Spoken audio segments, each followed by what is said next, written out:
Hello everyone and welcome back to all in my YouTube channel G physics with Arohit. और आज के इस lecture में हम लोग बात करने वाले हैं क्लास 10th का चैप्टर 12 का एक और नए टॉपिक की, जिसका नाम है electric component and their symbol. ये इस चैप्टर का 6 नंबर का टॉपिक होने वाला है। इससे पहले वाले लेक्चर में ऑलरेडी हम लोग डिस्कस कर चुके हैं इलेक्ट्रिक पोटेंशियल और इलेक्ट्रिक पोटेंशियल डिफरेंस के बारे में, तो आप लोग प्ले लिस्ट में जाकर उस लेक्चर को देख सकते हैं। तो चलिए आज के इस लेक्चर को स्टार्ट करते हैं। तो आज के इस लेक्चर में हम लोग इलेक्ट्रिक कंपोनेंट के बारे में बात करेंगे और उसके सिंबल्स के बारे में बात करेंगे। जैसे कि आप लोगों को पता है इलेक्ट्रिक सर्किट क्या होता है। अच्छा, सर्किट को शॉर्ट में CKT भी लिखा जाता है, याद रखिएगा, है ना। तो इलेक्ट्रिक सर्किट क्या होता है? इलेक्ट्रिक सर्किट इलेक्ट्रिक कंपोनेंट का अरेंजमेंट होता है जिसके थ्रू इलेक्ट्रिक करंट क्या होता है, फ्लो होता है। एक ऐसा पाथ होता है, ऐसा भी बोल सकते हैं।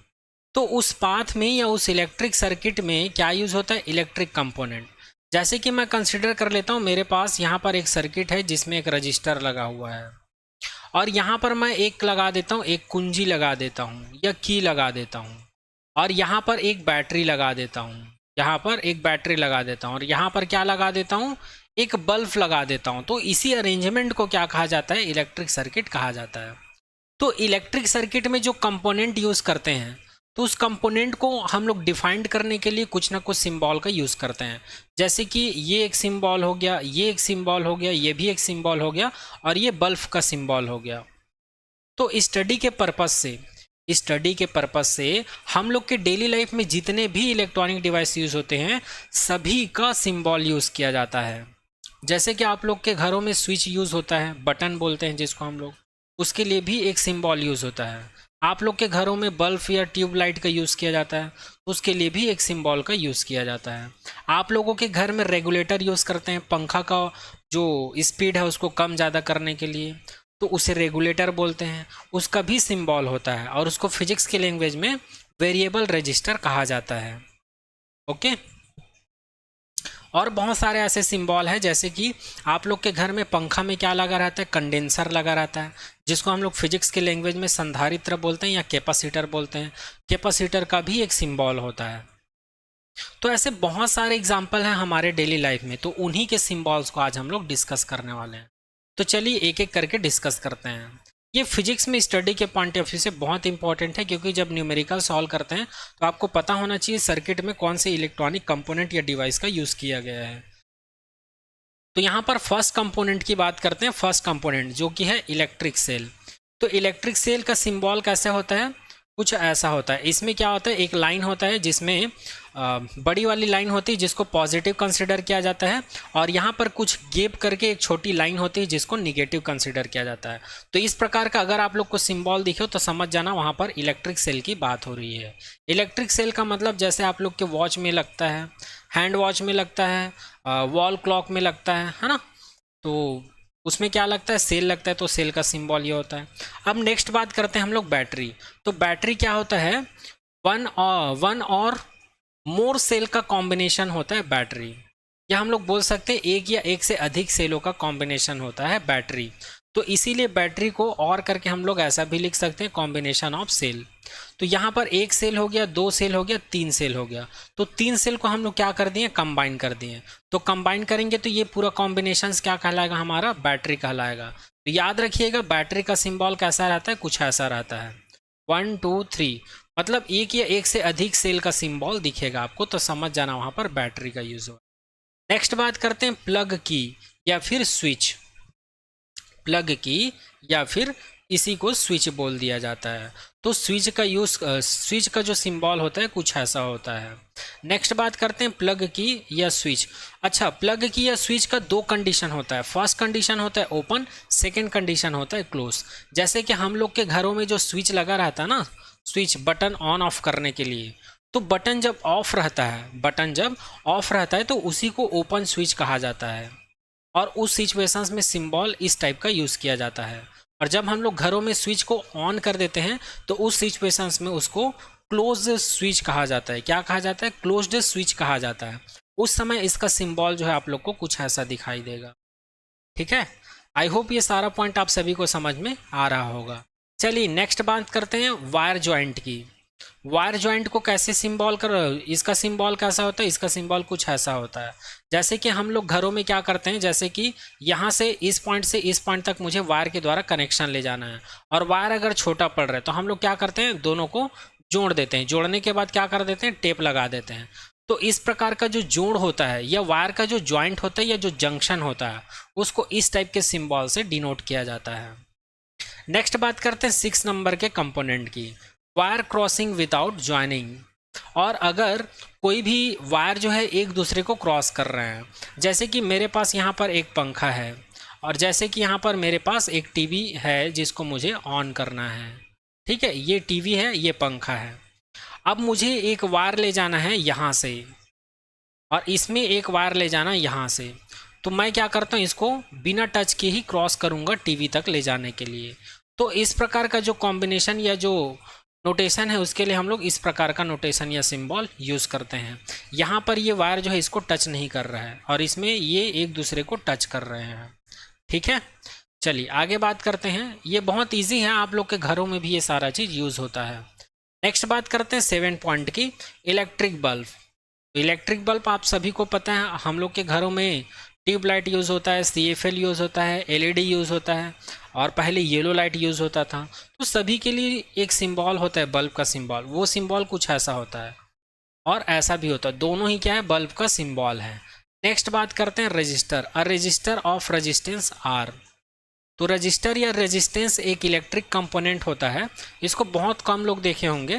ये एक्चुअल में जितने भी इलेक्ट्रॉनिक डिवाइस होते हैं, जैसे कि कंप्यूटर हो गया, मोबाइल हो गया, एडाप्टर हो गया, टीवी हो गया, जितने भी इलेक्ट्रॉनिक डिवाइस है, उसके अंदर में जो मदरबोर्ड लगा रहता है, उसमें बहुत सारा छोटा छोटा इलेक्ट्रिक कंपोनेंट लगा रहता है, ऐसा कुछ। तो इसी मटेरियल को डिफाइंड करने के लिए, स्टडी के पर्पज से डिफाइंड करने के लिए एक सिंबल का यूज़ किया जाता है, वो सिंबल कुछ ऐसा होता है। तो इस प्रकार का कहीं पर आपको सिंबल दिखे तो समझ जाना वहाँ पर रजिस्टर के रेजिस्टेंस की बात हो रही है। यहाँ पर 2 वर्ड यूज़ किया गया है, एक है रजिस्टर और एक रेजिस्टेंस, तो इसमें कंफ्यूज मत होइएगा। रेजिस्टेंस एक प्रॉपर्टीज़ होती है एक मटेरियल की, और रजिस्टर क्या होता है, एक मटेरियल होता है, ठीक है। नेक्स्ट बात करते हैं 9 नंबर में, जिसको वेरिएबल रजिस्टर या इसी को रीस्टार्ट कहा जाता है।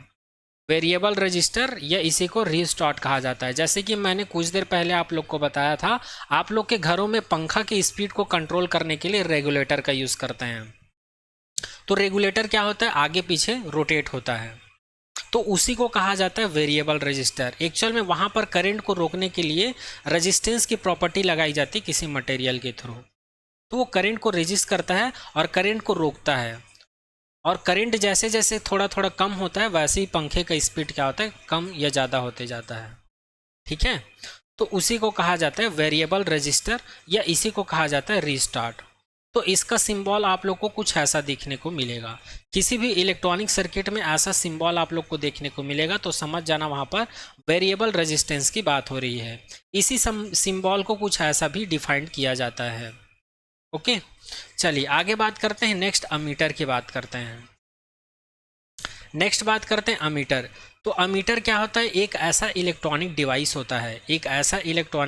होता है जो क्या करता है, करंट को मेज़र करता है। करंट को आई से रिप्रेजेंट करते हैं, तो करंट को मेज़र करने का काम कौन करता है, एम्पियर करता है, सॉरी अमीटर करता है। और किस में मेज़र करता है, ये एम्पियर में मेज़र करता है। करंट को मेज़र करने का यूनिट क्या होता है जी, एम्पियर होता है।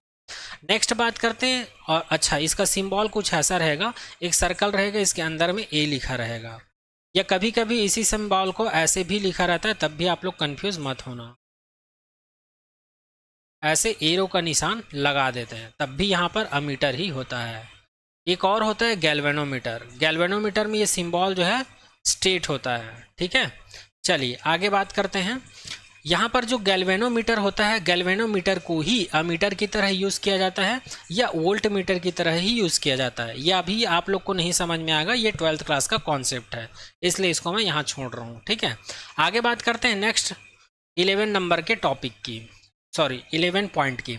तो यहाँ पर नेक्स्ट है वोल्ट मीटर। तो वोल्ट मीटर क्या होता है, ये भी एक इलेक्ट्रॉनिक डिवाइस ही होता है जो कि क्या काम करता है, करंट को मेज़र करने का काम करता है, करंट को मेज़र करने का काम करता है। लेकिन ये करंट को किस में मेज़र करता है जी, वोल्ट मीटर में, याद रखिएगा, ठीक है। अमीटर क्या है, एक इलेक्ट्रॉनिक डिवाइस है जो कि करंट को मेज़र करता है, किसमें, इसका यूनिट क्या होता है, एम्पियर। वोल्ट मीटर क्या है, ये भी इलेक्ट्रिक करंट को ही मेज़र करता है, लेकिन किस में मेज़र करता है, वोल्ट मीटर में मेज़र करता है। और इसका सिंबल कैसा रहता है, एक सर्कल रहता है और पॉजिटिव और नेगेटिव चार्ज रहता है, और बीच में क्या लिखा रहता है, इसका सिंबल लिखा रहता है वी करके, ठीक है। तो आई होप यहाँ तक आप सभी को समझ में आ गया होगा। तो यहाँ पर जितने भी इलेक्ट्रॉनिक कंपोनेंट थे वो सारा का सिंबल और हम लोग नाम देख लिए हैं। तो इसमें सबसे ज़्यादा जो इम्पोर्टेंट है उसको मैं एक बार और डिफाइन कर देता हूँ। इलेक्ट्रिक सेल ये इम्पोर्टेंट है क्योंकि ये ज़्यादा यूज़ होता है, ट्वेल्थ क्लास तक के पॉइंट ऑफ व्यू से मैं बता रहा हूँ जो ज़्यादा यूज़ होता है ना। ये फर्स्ट वाला यूज़ होता है इलेक्ट्रिक सेल। बैटरी भी यूज़ होता है, स्विच भी यूज़ होता है। स्विच दोनों टाइप से हो सकते हैं, ओपन भी हो सकता है, क्लोज्ड भी हो सकता है। उसके बाद रेजिस्टेंस का यूज़ होता है, वेरिएबल रजिस्टर का यूज़ होता है, और सबसे इम्पॉर्टेंट अमीटर और वोल्ट मीटर का यूज़ होता है। तो इतना चीज़ आप लोग याद रखिएगा फिजिक्स के पॉइंट ऑफ व्यू से। तो यहाँ पर ये टॉपिक ख़त्म होता है। चलिए नेक्स्ट टॉपिक की बात करते हैं। ये आप लोग के एग्ज़ाम के पॉइंट ऑफ व्यू से बहुत इंपॉर्टेंट है, वेरी वेरी इंपॉर्टेंट। यहाँ से आप लोग को 3 टाइप के क्वेश्चन देखने को मिलेंगे। 3 टाइप का क्वेश्चन, जिसमें से फर्स्ट है डायरेक्ट आपको ओम्स लॉ पूछेंगे, या तो दूसरा चीज़ पूछेंगे आपको कॉन्सेप्चुअल क्वेश्चन यहाँ से पूछेंगे एमसीक्यू में, या फिर यहाँ से असर्शन रीजन या फिर केस बेस्ड स्टडी इस क्वेश्चन यहाँ से बन जाता है। इसलिए इस टॉपिक को ध्यान से देखिएगा। तो इस चैप्टर का जो 7th नंबर का जो टॉपिक होने वाला है उसका नाम है ओम्स लॉ। तो नाम से ही समझ में आ रहा है, ओम्स नाम का एक साइंटिस्ट रहे होंगे, उन्होंने एक नियम का प्रतिपादन किया होगा, उन्हीं को ओम्स लॉ कहा गया होगा। ये नाम से ही समझ में आ रहा है। फिर भी एक बार नज़र डाल लेते हैं इसके इंट्रोडक्शन के ऊपर। इंट्रोडक्शन एग्जाम पे पॉइंट ऑफ व्यू से उतना इंपॉर्टेंट नहीं है, फिर भी आप लोग को पता होना चाहिए कि कौन साइंटिस्ट थे जिन्होंने इस लॉ को दिए थे। तो यहाँ पर लिखा हुआ है इन 1827, 1827 की बात है, a German physicist George Simon Ohm found out the relationship between the electric current flowing in a metallic wire and the potential difference across its terminal।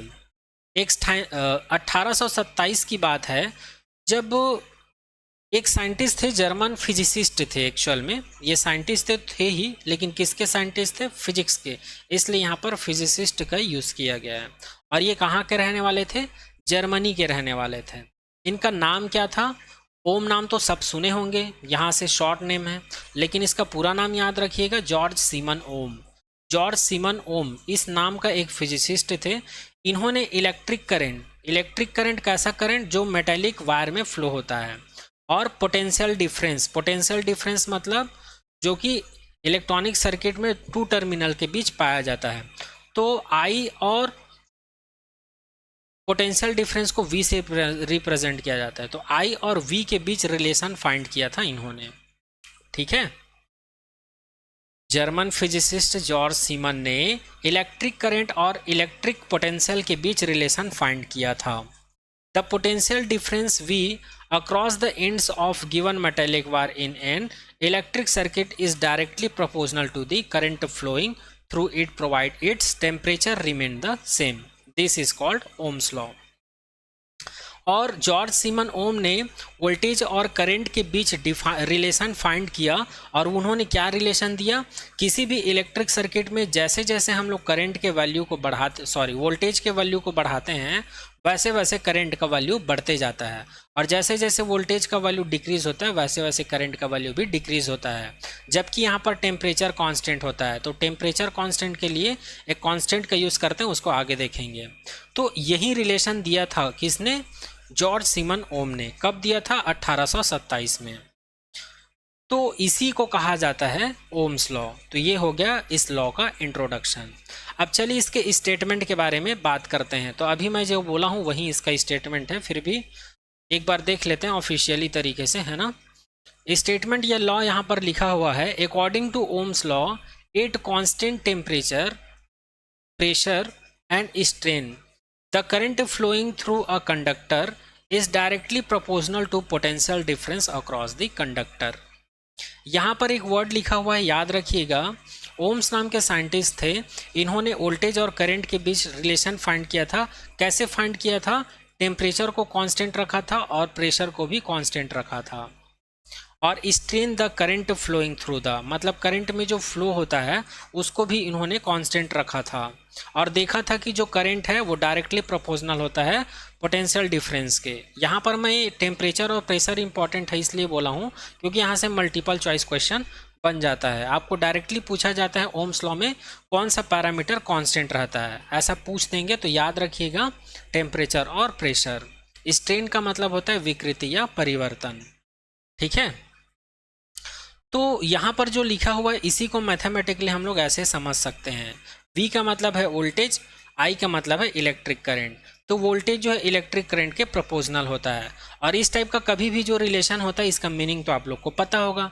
इसका मीनिंग ये होता है जैसे जैसे वोल्टेज बढ़ाएंगे वैसे वैसे करंट का वैल्यू कम होगा, और जैसे जैसे वोल्टेज का वैल्यू कम होगा वैसे वैसे करंट का वैल्यू बढ़ेगा। तो इसी रिलेशंस को बोला जाता है प्रोपोर्शनलिटी रिलेशन, या फिर बोला जाता है इलेक्ट्रिक पोटेंशियल इलेक्ट्रिक करंट के प्रोपोर्शनल होते हैं।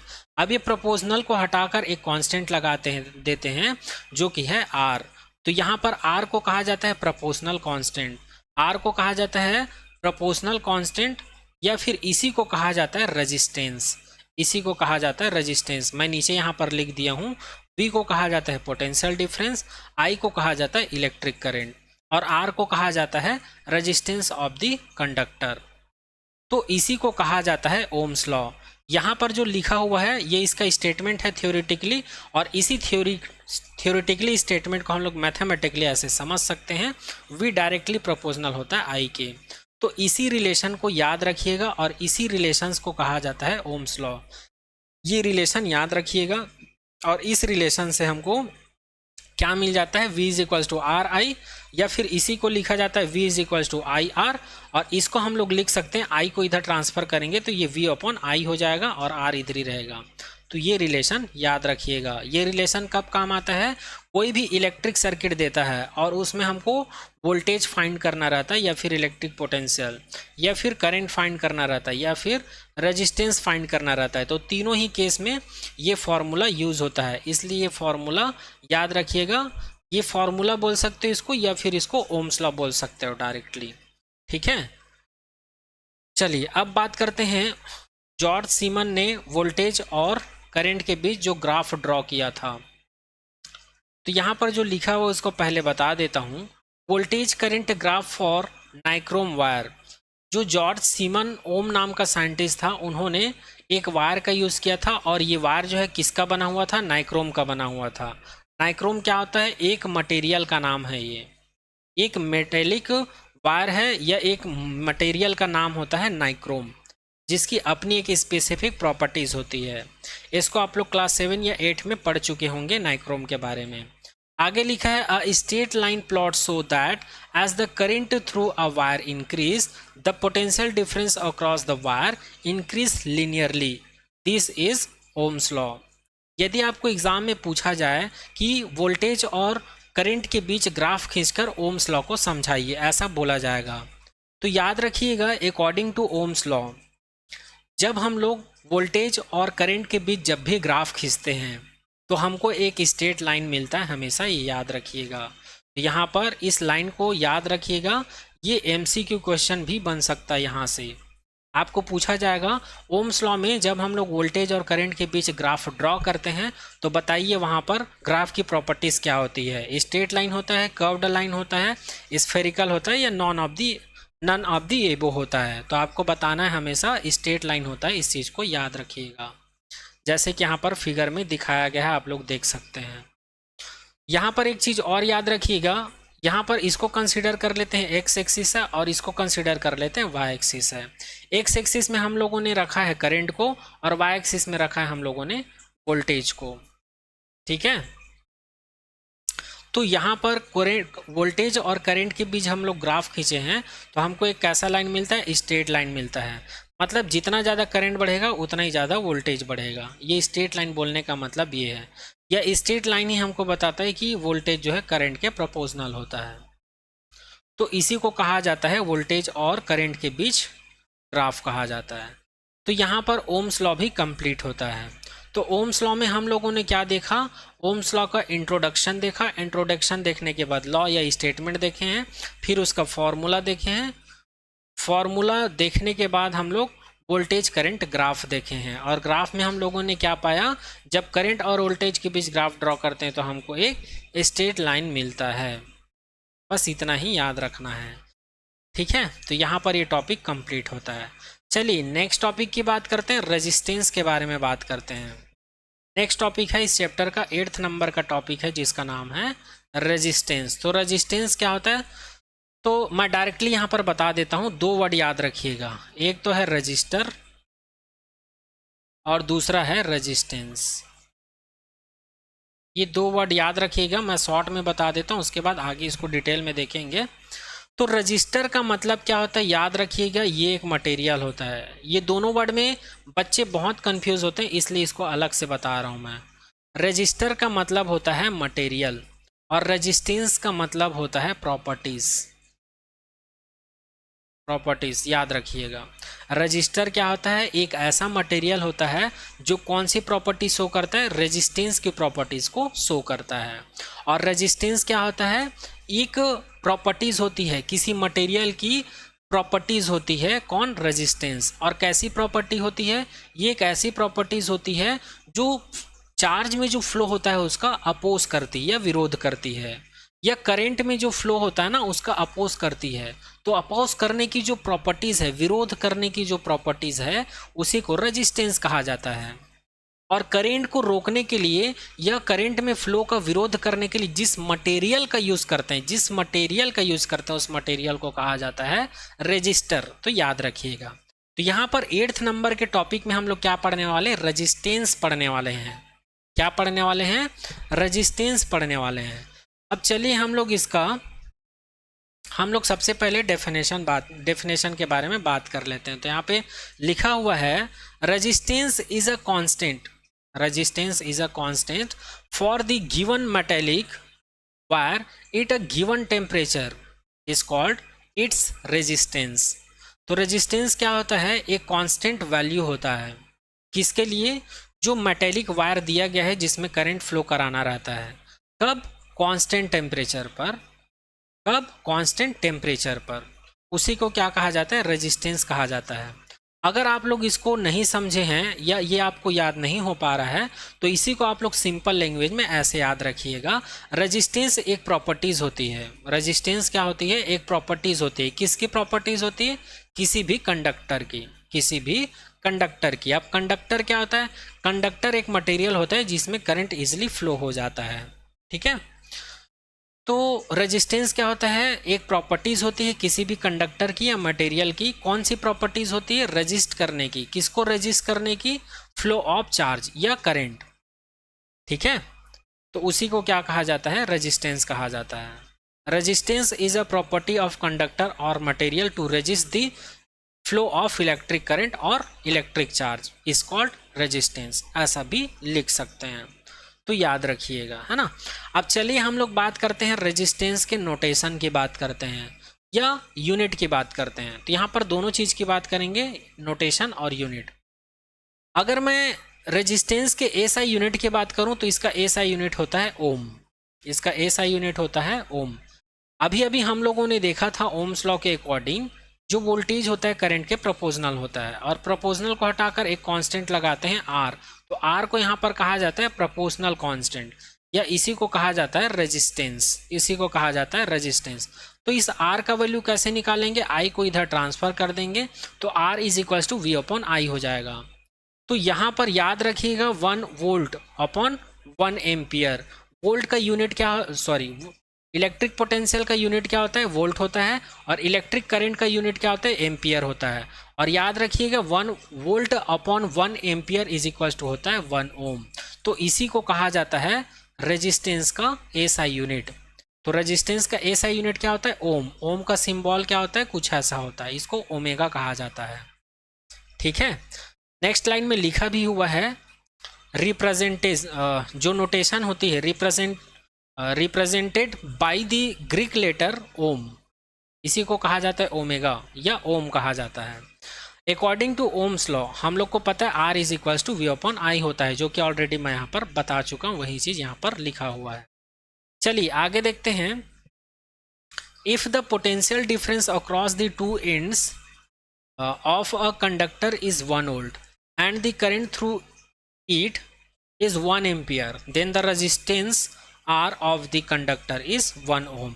ये भी मैं ऑलरेडी बता चुका हूँ, that is 1 ohm is equals to 1 volt पर एम्पियर, ये भी मैं बता चुका हूँ, यहाँ पर मैं आप लोग को बता चुका हूँ। V is equals to I R, तो R is equals to V upon I, यहाँ पर आएगा है ना, 1 वोल्ट पर एम्पियर, ऐसा जैसे कि यहाँ पर मैं बताया हूँ, तो वही चीज़ यहाँ पर लिखा हुआ है। तो आई होप यहाँ तक आप सभी को समझ में आया होगा। अब चलिए नेक्स्ट बात करते हैं, ये बहुत इंपॉर्टेंट है, यहाँ से भी कॉन्सेप्चुअल क्वेश्चन बनता है, डायरेक्टली क्वेश्चन बनता है आपके एग्जाम में और कॉन्सेप्चुअल क्वेश्चन भी बनता है, तो इस चीज़ को ध्यान रखिएगा। रेजिस्टेंस के अंदर में नेक्स्ट पॉइंट है factor on which the resistance of conductor is depend. हम लोग उन तथ्यों के बारे में बात करने वाले हैं जिन तथ्य के ऊपर किसी भी कंडक्टर का रेजिस्टेंस जो है डिपेंड करता है। Resistance of the conductor depends, जो किसी भी कंडक्टर का जो रेजिस्टेंस होता है किस चीज़ के ऊपर डिपेंड करता है। फर्स्ट लेंथ के ऊपर डिपेंड करता है, जो कंडक्टर होता है ना उसकी लंबाई कितनी है उसके ऊपर डिपेंड करता है। तो लंबाई के ऊपर कैसे डिपेंड करता है, तो किसी भी कंडक्टर की जितनी ज़्यादा लंबाई होगी उसका रेजिस्टेंस उतनी ज़्यादा होगी। यहाँ पर लिखा हुआ है R प्रोपोर्शनल टू L, इसका मतलब ये है किसी कंडक्टर की लंबाई जितनी ज़्यादा होगी उसका रेजिस्टेंस का वैल्यू उतना ही ज़्यादा होगा, और उसका लंबाई जितना कम होगा उसका रेजिस्टेंस क्या होगा उतना ही कम होगा। इसका मतलब ये है कोई भी कंडक्टर की लंबाई ज़्यादा है तो वो करंट का ज़्यादा विरोध करेगा, और अगर लंबाई कम है किसी कंडक्टर की तो उसमें करंट जल्दी फ्लो होगा। अगर चलिए नेक्स्ट सेकंड पॉइंट के बारे में बात करते हैं, या सेकंड डिपेंडेंसी के बारे में बात करते हैं। On it's area of cross section, जिस कंडक्टर के बारे में बात कर रहे हैं उसका क्रॉस सेक्शन एरिया के ऊपर भी डिपेंड करता है कौन, रेजिस्टेंस। तो क्रॉस सेक्शन एरिया क्या होता है, जैसे कि मान लेता हूं कि ये जो है एक वायर है, तो ये वाला जो एरिया है इसी एरिया को क्या कहा जाता है, क्रॉस सेक्शन एरिया कहा जाता है। तो आप लोग के दिमाग में क्वेश्चन आ रहा होगा, तो इस वाले एरिया को क्या कहा जाता है, तो इस वाले एरिया को कहा जाता है कर्व्ड एरिया कहा जाता है। क्या कहा जाता है, कर्व्ड एरिया। और अगर इस वाले और इस वाले और इस वाले तीनों को मिलाकर कहा जाता है टोटल सरफेस एरिया, ठीक है, और इसको कर्व्ड सरफेस एरिया। तो यहाँ पर याद रखिएगा किसी भी कंडक्टर का जो रेजिस्टेंस है उस कंडक्टर के क्रॉस सेक्शन एरिया के ऊपर भी डिपेंड करता है। और रेजिस्टेंस और क्रॉस सेक्शन एरिया के बीच रिलेशंस क्या होता है, कंडक्टर का जो क्रॉस सेक्शन एरिया है उस कंडक्टर के रेजिस्टेंस के रेसिप्रोकल होता है या इन्वर्सली प्रोपोर्शनल होता है, ऐसा भी बोल सकते हैं। अब यहाँ पर इन्वर्सली प्रोपोर्शनल बोलने का मतलब क्या है, R प्रोपोर्शनल टू 1/A, मतलब R का वैल्यू बढ़ेगा तो क्रॉस सेक्शन एरिया कम होगा, और यदि क्रॉस सेक्शन एरिया ज़्यादा होगा तो उसका रेजिस्टेंस क्या होगा, कम होगा। मतलब एक दूसरे के अपोजिट होगा, ये R बढ़ेगा तो A कम होगा और A कम होगा तो R बढ़ेगा, ठीक है। चलिए नेक्स्ट डिपेंडेंसी की बात करते हैं। On the nature of its material, किसी भी कंडक्टर की जो रेजिस्टेंस है उस कंडक्टर की मटेरियल के ऊपर भी डिपेंड करता है, जैसे कि किसी मटेरियल की रेजिस्टिविटी ज़्यादा होती, किसी की रेजिस्टिविटी कम होती है। तो जिस कंडक्टर की या जिस मटेरियल की रेजिस्टिविटी जितनी ज़्यादा होगी वो करंट का उतना ही ज़्यादा विरोध करेगा, और उसकी रेजिस्टिविटी जितना कम होगा वो उतना ही कम रेजिस्ट करेगा करंट को। और यहाँ पर रेजिस्टिविटी का मतलब होता है प्रतिरोधकता, इसके बारे में आगे हम लोग बात करेंगे डिटेल में। अभी आप लोग ये याद रखिएगा कि मटेरियल के नेचर के ऊपर भी डिपेंड करता है कौन, रेजिस्टेंस। कैसे डिपेंड करता है, तो उस मटेरियल की रेजिस्टिविटी के ऊपर डिपेंड करता है। चलिए फोर्थ पॉइंट की बात करते हैं, फोर्थ डिपेंडेंसी ऑफ रेजिस्टेंस की बात करते हैं कंडक्टर की, टेम्परेचर ऑफ द कंडक्टर। किसी भी मटेरियल या कंडक्टर का जो रेजिस्टेंस है उस मटेरियल के टेम्परेचर के ऊपर भी डिपेंड करता है। यदि किसी कंडक्टर या मटेरियल की टेम्परेचर जितनी ज़्यादा होगी उसका रेजिस्टेंस उतना ही ज़्यादा होगा, और यदि टेम्परेचर जितना कम होगा तो उसका रेजिस्टेंस भी उतना ही कम होगा। तो ये चारों रिलेशंस को याद रखिएगा, ये चारों पॉइंट को याद रखिएगा आप लोग कि कोई भी कंडक्टर का जो रेजिस्टेंस है इन 4 पॉइंट्स के ऊपर डिपेंड रहता है। ठीक है, length, cross section area, resistivity और टेम्परेचर, इनको याद रखिएगा। चलिए आगे नेक्स्ट पॉइंट के बारे में बात करते हैं। Precise measurement have so that resistance of a uniform metallic conductor is directly proportional to its length and inversely proportional to the area cross section area। ये तो हम लोग पहले ही डिस्कस कर चुके हैं। यहाँ पर फर्स्ट पॉइंट और सेकंड पॉइंट की बात की जा रही है। इस पॉइंट में फर्स्ट और सेकंड पॉइंट की किस तरह से बात किया जा रहा है, आर प्रोपोर्शनल होता है एल के और आर प्रोपोर्शनल होता है 1/a के। तो इसको डायरेक्टली हम लोग लिख सकते हैं आर प्रोपोर्शनल होता है l/a के। ये बोलने का मतलब है इस पॉइंट का। ठीक है, अच्छा यहाँ पर लिखा हुआ है, ऑलरेडी यहाँ पर लिखा हुआ है और यहाँ पर एक बार और बता दिया हूँ मैं। ठीक है, तो यहाँ पर रेजिस्टेंस का टॉपिक भी कंप्लीट होता है। तो इस चैप्टर का जो 8th नंबर का टॉपिक है वो भी कंप्लीट होता है। अब चलिए नेक्स्ट बात करते हैं रेजिस्टिविटी की। तो इस चैप्टर का 9th नंबर का टॉपिक होने वाला है जिसका नाम है रेजिस्टिविटी। इसी को हिंदी में कहा जाता है प्रतिरोधकता।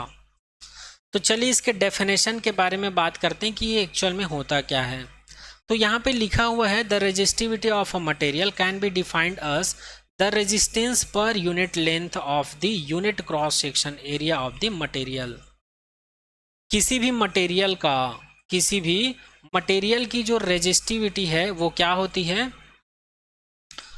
एक प्रकार का रेजिस्टेंस ही होता है ये भी, लेकिन फ़र्क इतना है रेजिस्टेंस जो है पूरे मटेरियल के अंदर के या पूरे मटेरियल के लिए बात करते हैं, लेकिन रेजिस्टिविटी का मतलब ये है यूनिट एरिया में बात होती है। यूनिट एरिया में मतलब कोई भी मटेरियल है उसका यूनिट एरिया कितना करंट का विरोध कर रहा है। जैसे कि मैं कंसिडर कर लेता हूँ ये मेरे पास एक मटेरियल है, तो इसका यूनिट एरिया या यूनिट लेंथ कितना हो जाएगा, इसको मैं यहाँ से कट कर देता हूँ, यहाँ पर मुझे 2 टुकड़ा मिल जाएगा। तो यहाँ पर मुझे 2 टुकड़ा मिल जाएगा, तो मैं कंसिडर कर लेता हूँ ये इसका यूनिट एरिया है या यूनिट लेंथ है। तो इस पूरे मटेरियल के द्वारा जो करंट का विरोध किया जा रहा था वो रेजिस्टेंस होगा, और इसका जो यूनिट एरिया या यूनिट लेंथ है मतलब इस वाले टुकड़े के द्वारा जो करंट का रेजिस्टेंस या अपोज किया जाएगा या रेजिस्ट किया जाएगा उसको कहेंगे हम लोग रेजिस्टिविटी। तो उसी पॉइंट को यहाँ पर लिखा हुआ है the resistivity of material can be defined as the resistance per unit length of unit cross section area of the material. और अगर हम लोग फॉर्मूले की बात करें तो चूंकि हम लोग को पता है आर प्रोपोर्शनल होता है l/a के, तो यहाँ पर अगर प्रोपोर्शनलिटी को हटाएं तो यहाँ पर रो प्रोपोर्शनल लग जाता है। तो यहाँ पर रो को क्या कहा जाता है, इसको रो पढ़ा जाता है, याद रखिएगा। रो क्या होता है, प्रोपोर्शनल कांस्टेंट बोल सकते हैं इसको, या इसी को कहा जाता है इलेक्ट्रिकल रेजिस्टिविटी कहा जाता है किसी मटेरियल का, किसी कंडक्टर के लिए। किसी भी कंडक्टर मटेरियल का क्या कहा जाता है, रो को रेजिस्टिविटी कहा जाता है या इसी को प्रोपोर्शनल कांस्टेंट कहा जाता है। तो याद रखिएगा यहाँ से हम लोग एल और ए को इधर ट्रांसफर करेंगे तो हम लोग को मिल जाएगा रो इज इक्वल्स टू RA/L मिल जाएगा, और इसी को कहा जाता है रो का फॉर्मूला। याद रखिएगा यहाँ से रेजिस्टिविटी का डेफिनेशन भी देख लिए और रेजिस्टिविटी का फॉर्मूला भी देख लिए। यहाँ से हम लोग बता सकते हैं कि किसी भी कंडक्टर मटेरियल का जो रेजिस्टिविटी किसके ऊपर डिपेंड करता है, उस मटेरियल के रेजिस्टेंस के ऊपर, क्रॉस सेक्शन एरिया के ऊपर और लेंथ के ऊपर डिपेंड करता है। तो किसी भी मटेरियल की जो रेजिस्टिविटी है उसका जितना ज़्यादा रेजिस्टेंस होगा उतना ही ज़्यादा रेजिस्टिविटी होगी, और जितना कम रेजिस्टेंस होगा उतना ही कम रेजिस्टिविटी होगी। और अगर एरिया की बात करूं तो जितना ज़्यादा क्रॉस सेक्शन एरिया होगा उतना ही उसकी रेजिस्टिविटी होगी, जितना कम क्रॉस सेक्शन एरिया होगा उतना ही कम उसकी क्या होगी, रेजिस्टिविटी होगी। और लेंथ का जस्ट अपोजिट होता है। अगर किसी मटेरियल के रेजिस्टिविटी को लेंथ के कंपैरिजन में बात करूं इस फॉर्मूले से या फॉर्मूले के ज़रिए, तो जितना ज़्यादा लेंथ होगा किसी मटेरियल का, जितना ज़्यादा लेंथ होगा किसी मटेरियल का, तो उसका रेजिस्टेंस जो है, रेजिस्टिविटी जो है उतना ही कम होगा, और जितना कम लेंथ होगा उतना ही ज़्यादा उसकी रेजिस्टिविटी होगी। ये है रेजिस्टिविटी, उसका फॉर्मूला, उसका डेफिनेशन। और अगर इसके यूनिट की बात करें तो इसका यूनिट क्या हो जाएगा, रो इज इक्वल्स टू, आर का यूनिट होता है ओम, और यहाँ पर एरिया का यूनिट होता है मीटर स्क्वायर, और यहाँ पर लेंथ का क्या होता है जी, यूनिट मीटर होता है। यहाँ पर मीटर और ये मीटर कैंसिल आउट हो जाएगा, यहाँ पर ओम बचेगा और मीटर बचेगा। तो याद रखिएगा रेजिस्टिविटी का जो यूनिट होता है इसको एसआई यूनिट बोलते हैं, ये होता है ओम मीटर। क्या होता है, ओम मीटर। इसको आगे लिखा हुआ है, देखते हैं। हाँ, ये आगे लिखा हुआ है। अगर मैं रेजिस्टिविटी के नोटेशन की बात करूँ, नोटेशन और यूनिट की बात करूँ, it is denoted by rho, ये तो मैं पहले ही बता चुका हूँ। अगर हम लोग एसआई यूनिट की बात करें रेजिस्टिविटी की तो ये क्या होता है, ओम मीटर, ये भी मैं यहाँ पर बता चुका हूँ। आगे नेक्स्ट पॉइंट में बात करते हैं, the metal and alloy have very low resistivity in the range of 10 के पावर 8 ओम मीटर टू 10 के पावर -6 ओम मीटर। यहाँ पर याद रखिएगा कोई भी मेटल जो होता है या कोई भी अलॉय होता है, अलॉय का मतलब होता है मिश्र धातु, मतलब अलग अलग मटेरियल से मिलकर बना हुआ एक मेटल ही होता है अलॉय। तो इसकी जो रेजिस्टिविटी होती है बहुत कम होती है। कितने के लगभग होती है मेटल या अलॉय मटेरियल का जो रेजिस्टिविटी है, तो वो होती है 10 के पावर -8 ओम मीटर से लेकर 10 के पावर -6 ओम मीटर तक होती है। इस पॉइंट को याद रखिएगा, इंपॉर्टेंट है एमसीक्यू के पॉइंट ऑफ व्यू से। आगे देखते हैं, they are good conductor of electricity. और मेटल और अलॉय मटेरियल क्या होता है, गुड कंडक्टर होता है इलेक्ट्रिसिटी के लिए, मतलब इसमें इलेक्ट्रिक करंट जो है इजीली फ्लो हो जाता है। ठीक है, आगे बात करते हैं, इंसुलेटर क्या होता है, इंसुलेटर लाइक रबड़, ग्लास, ये सभी क्या होते हैं, इंसुलेटर होते हैं। और अगर इसकी रेजिस्टिविटी की बात करें तो इसका रेजिस्टिविटी जो होता है 10 की पावर 12 टू 10 के पावर 17 ओम मीटर के आसपास होता है, मतलब इन दोनों के बीच में होता है। तो इन दोनों वैल्यू के बीच में जो रेजिस्टिविटी का वैल्यू होता है उस मटेरियल को कहा जाता है इंसुलेटर, याद रखिएगा। और 10 के पावर 8 -8 और 10 के पावर -6 ओम मीटर के बीच में जो रेजिस्टिव होती है जिस भी मटेरियल का, उस मटेरियल को क्या कहा जाता है, कंडक्टर कहा जाता है। इस चीज़ को याद रखिएगा। नेक्स्ट बात करते हैं, both the resistance and resistivity of material very with temperature. यहाँ पर बोला जा रहा है रेजिस्टेंस मतलब आर, रेजिस्टिविटी मतलब रो, दोनों ही वेरी होते हैं। वेरी का मतलब चेंज होते हैं, किससे चेंज होता है, टेम्परेचर की वजह से। मतलब आर का भी वैल्यू चेंज होगा और रो का भी वैल्यू चेंज होगा, किस वजह से, टेम्परेचर की वजह से। इस चीज़ को याद रखिएगा। आगे नेक्स्ट बात करते हैं, some material and their resistivity. अब हम लोग ऐसे मटेरियल के बारे में बात करेंगे जिसकी कुछ ना कुछ रेजिस्टिविटी होती है, फिक्स्ड रेजिस्टिविटी। ठीक है, तो चलिए आगे देखते हैं इस टेबल के माध्यम से। ये टेबल आप लोग के एनसीईआरटी बुक में दिया होगा। तो सबसे पहले हम लोग कंडक्टर की बात करते हैं। तो कंडक्टर क्या होता है, ये आप लोग को भली भांति होगा, भली भांति आप लोग को पता होगा कि कंडक्टर एक क्या है, मटेरियल है। कैसा मटेरियल है भी, ये एक ऐसा मटेरियल है जिसमें इलेक्ट्रिक करंट ईजिली फ्लो होता है, या फिर हम लोग बोल सकते हैं इलेक्ट्रिक चार्ज क्या होता है, ईजिली फ्लो होता है। तो इस प्रकार के मटेरियल को क्या कहा जाता है, कंडक्टर कहा जाता है। जैसे कि सिल्वर हो गया, कॉपर हो गया, एल्यूमिनियम हो गया, टंगस्टन हो गया, निकिल, आयरन, क्रोमियम, मरकरी और मैग्नीज, है ना। तो इस प्रकार के बहुत सारे मटेरियल हैं, तो ये सभी क्या कहलाते हैं, कंडक्टर्स कहलाते हैं। और इन सभी का रेजिस्टिविटी फिक्स्ड होता है। रेजिस्टिविटी का यूनिट होता है ओम मीटर। जैसे कि सिल्वर का होता है 1.60 10 के पावर -8। इसी प्रकार मैग्नीज का होता है 1.84 10 के पावर -6। ये सारा चीज़ आप लोग देख लीजिएगा। ये सभी क्या हैं, कंडक्टर्स हैं, मतलब इन सभी में करंट जो है इजीली फ्लो होता है, इसलिए इसको कंडक्टर कहा जाता है। और इसकी रेजिस्टिविटी कितनी होती है, इतना होता है। ये सारा चीज़ आप लोग देख लीजिएगा। सेकेंड मटेरियल की बात करते हैं, अलॉय। अलॉय क्या होता है, एक मिक्स्ड मटेरियल होता है जो अलग अलग मेटल या मेटेलिक सब्सटेंस से मिलकर बना होता है। ठीक है, जैसे कि अगर हम लोग यहाँ पर कांस्टेंटन की बात करें तो ये एक अलॉय मटेरियल है जो कॉपर और निकिल से बना हुआ है। और हम लोग मैग्नीन की बात करें तो ये भी एक अलॉय मटेरियल है जो कॉपर और मैग्नीज या निकिल से मिलकर बना हुआ है। और अगर हम लोग नाइक्रोम की बात करें, नाइक्रोम अभी कुछ देर पहले हम लोग चर्चा किए थे, मैंने बताया था कि नाइक्रोम एक मटेरियल का नाम है। तो ये एक ऐसा मटेरियल है जो कि किससे मिलकर बना हुआ है, निकिल, क्रोमियम, मैग्नीज और आयरन से मिलकर बना होता है। ये एक ऐसा मटेरियल होता है। और इसी को मैं बोल रहा था कि अलॉय एक मटेरियल होता है जो दो या दो से अधिक मटेरियल से मिलकर बना होता है, जैसे कि यहाँ पर दिखाया गया है। तो इन सभी मटेरियल्स की भी एक फिक्स्ड रेजिस्टिविटी होती है, जैसे कि फर्स्ट वाले का दिया हुआ है 49 10⁻⁻⁶, उसी प्रकार इसका भी दिया हुआ है, इसका भी दिया हुआ है। नेक्स्ट बात करते हैं इंसुलेटर। तो इंसुलेटर एक ऐसा मटेरियल होता है जिसमें इलेक्ट्रिक करंट जो है फ्लो नहीं होता है और ना ही इलेक्ट्रिक चार्ज फ्लो होता है। तो इस प्रकार के मटेरियल को कहा जाता है इंसुलेटर। इंसुलेटर के एग्जाम्पल हैं जैसे कि ग्लास हो गया, हार्ड रबड़ हो गया, एबोनाइट हो गया, डायमंड हो गया, पेपर हो गया।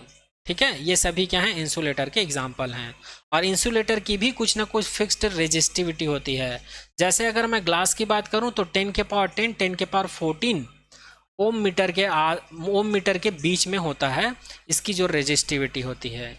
इसी प्रकार अगर एबोनाइट की बात करूं तो 10⁻15 से लेकर 10⁻17 तक होता है इसका वैल्यू, ओम मीटर के बीच में होता है रेजिस्टिविटी किसका, एबोनाइट का। इसी प्रकार डायमंड और पेपर का भी आप लोग देख सकते हैं। तो इस टेबल में जो इम्पोर्टेंट है उसको ज़्यादा याद रखिएगा, जैसे कि सिल्वर हो गया, कॉपर हो गया, टंगस्टन हो गया, निकिल हो गया, आयरन हो गया। कंडक्टर में लगभग सभी के रेजिस्टिविटी को याद रखने की कोशिश करिएगा।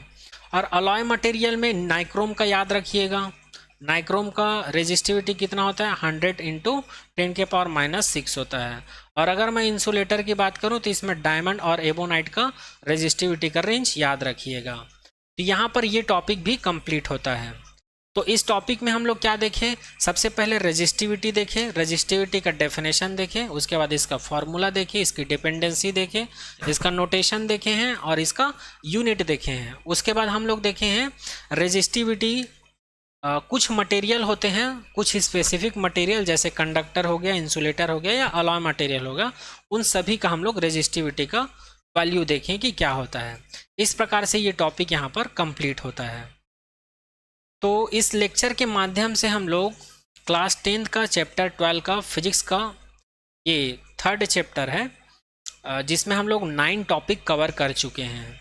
अब आने वाले नेक्स्ट लेक्चर में 10th नंबर का टॉपिक के बारे में बात करेंगे, जिसका नाम है resistance of a system of register. ये 10th नंबर का टॉपिक भी आप लोग के एग्जाम के पॉइंट ऑफ व्यू से बहुत इंपॉर्टेंट है। यहाँ से न्यूमेरिकल क्वेश्चन भी बनते हैं। तो अभी करेंगे तो ये लेक्चर लेंदी हो जाएगा, तो इसको हम लोग आने वाले नेक्स्ट लेक्चर में कवर करेंगे। ओके, तो आज के लेक्चर में यहीं तक। Thank you so much to all.